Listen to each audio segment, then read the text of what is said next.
So let me start by asking this question. If we look at a scene and say this is bad art, or this is good art, what is it that I'm actually referring to? If I say to you, this game has amazing art, you would have no idea what the game actually looks like. It could be Tales of Iron, but I might as well be talking about Cult of the Lamb. These games look nothing alike. When I say game has amazing art, I'm basically just saying this game has stuff that I like to look at. So the term art really doesn't tell us much. And if you actually want to learn how to get good at this stuff, I think we first need to split up art into smaller subcategories and talk about how to get good at each skill. Craftsmanship, style, and meaning. If we look at games like Blasphemous, Adventure Pals, and Gris, these are all games that have great art, and they illustrate why it's so important to understand the differences between these categories before you actually try to get good at art. So the first skill is craftsmanship, and this is actually what I think most people have in their mind when they say someone is good at drawing. A game like Blasphemous requires a lot of technical skill to pull off. So here we're talking about anatomy, perspective, proportions, color theory, lighting, basically the fundamentals. If you compare that to a game like Adventure Pals, this doesn't look nearly as difficult to draw, but what I would say it does exceedingly well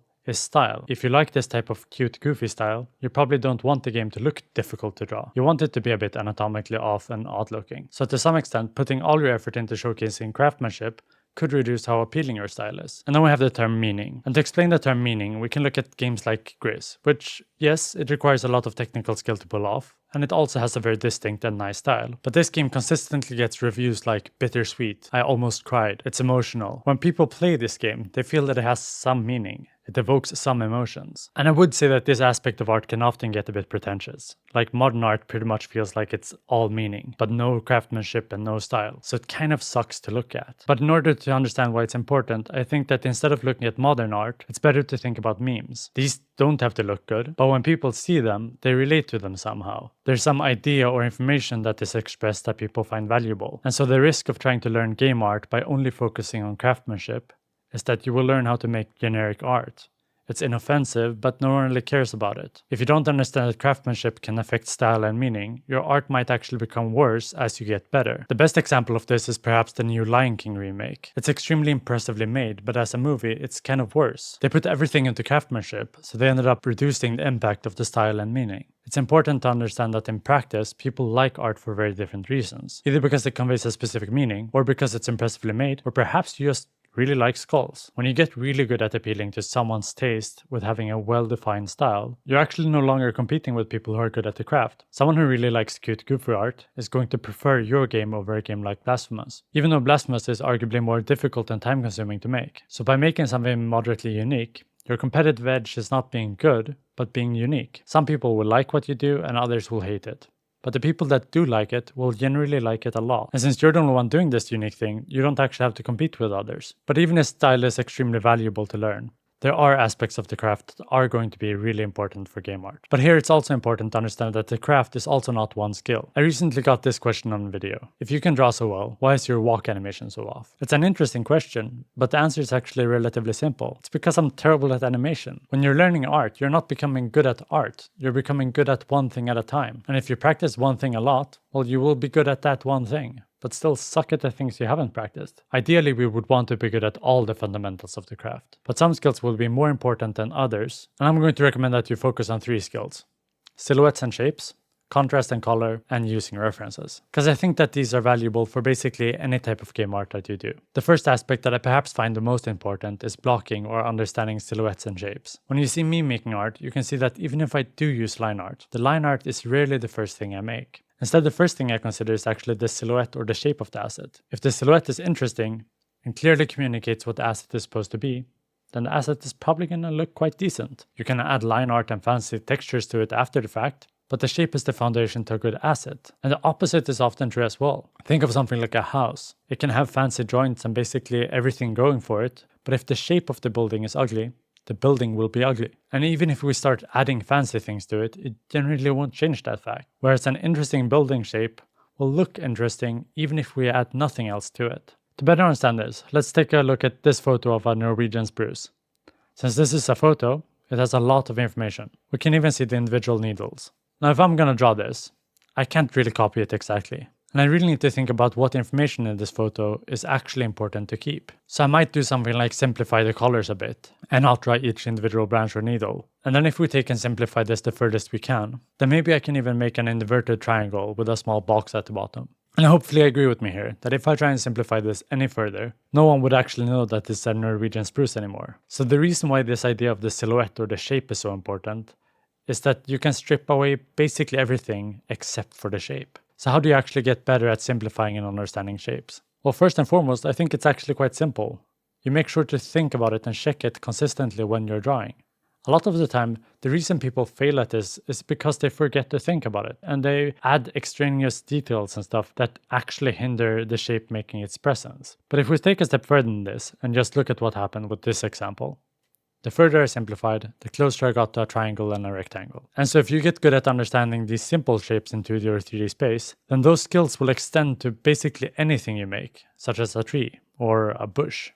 The best resource I know of that kind of focuses on this is Drawbox. Trying to learn all of it would probably be a bad time investment if you just want to make a simple game. But if you truly want to get better at the fundamentals, then this is the direction I would recommend. Because getting a bit better at spatial reasoning, shapes and silhouettes will help you draw things in 2D, but inevitably it will also help you with 3D as well. I'll probably make a video on how you can practice this for 2D game art, but in the meantime I think you actually will get better at it if you, for every single thing you draw, stop and think, is the shape or the silhouette clearly communicating what asset is depicting? Because I often see games such as Camera Obscura that just add stuff and information without actually being good at conveying the basic shapes, and it easily becomes overwhelming to look at, which is kind of what I illustrated with this example here, where reducing the information of a scene to the basic core often makes the scene look better. So if you're terrible, you can actually start with these like simple shapes, and as you get better, then you can attempt to do this type of stuff. And if you're really getting the hang of it, then by all means make more complex stuff. But I think that if you start over here, your game will look worse than what you actually are capable of.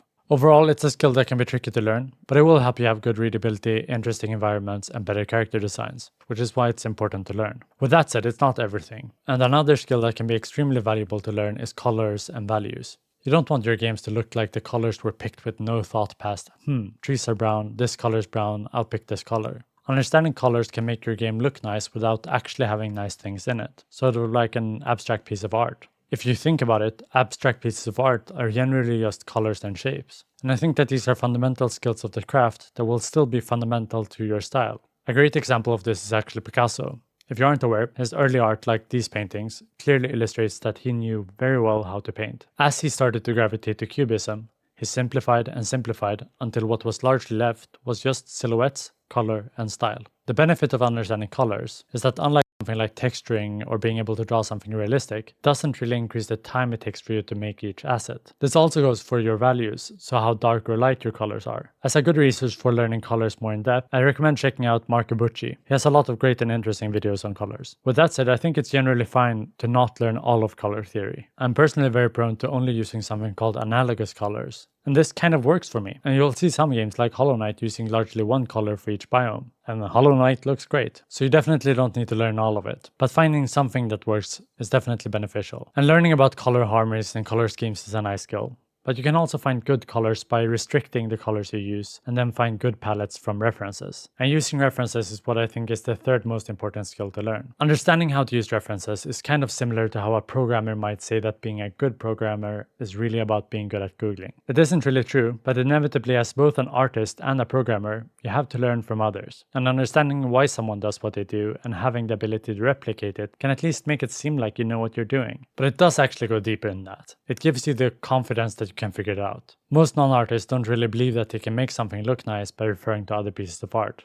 so they don't even try. And it's actually similar to how most people that haven't programmed before don't believe they can figure out how to solve a problem, and so they don't give it the time to figure it out. So how do you actually get good at using references? If we look at an image of my face and we want to copy it, we can't just start drawing the eyes and nose, even though that's what most people would do. The first thing we should do is look at where each thing is in relation to each other. So like the edge of the mouth is close to here. The bottom of the lip to the bottom of the chin has about the same distance as between the bottom of the nose and the bottom of the eyes. The same principles apply when you're trying to draw an asset like a flower. The important thing to understand is how the proportions in the reference picture actually look. How squished is this plant in relation to this plant?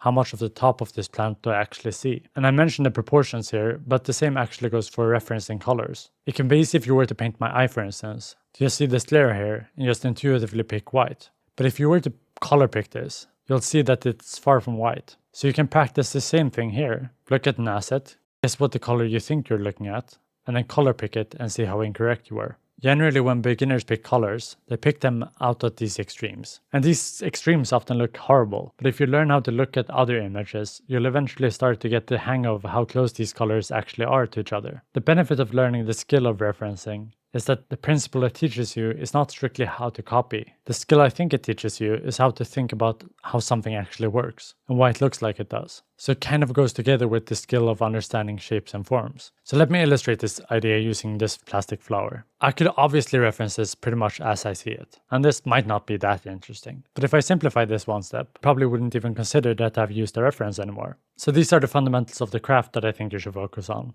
But we still have style and meaning. How do you get good at those? I'm not going to cover style that much in this video, because my last video went over it in quite a bit of detail. But what I want to say here is that style is a bit of a weird skill compared to craft, because it's more something that you develop over time. The benefit is that once you have started to make some stylistic choices, you can just ask other people if they like it, or if they feel something when they see it. And if they do, then you know that you have something. And if you practice referencing, then you can just try and copy what you've already done. So it's more of a thing you do once, and then you don't have to think about it as much. But as I said, my previous video on how to create an art style covers this much more in depth. So we have craftsmanship and style, but I also want to cover how to get better at this pretentious concept of meaning. So how could this idea of meaning actually relate to something like environment assets? Well, suppose we draw a mailbox. We think a bit about the shape and we make sure to communicate clearly that it is a mailbox. And there we have it. It's a mailbox. Now when I see this mailbox, I literally feel nothing. There's nothing wrong with it, but it's also not interesting in any way, shape, or form. If we instead take this idea of the mailbox, and we imagine that perhaps some creature lives there, so maybe we can make the mailbox into a house.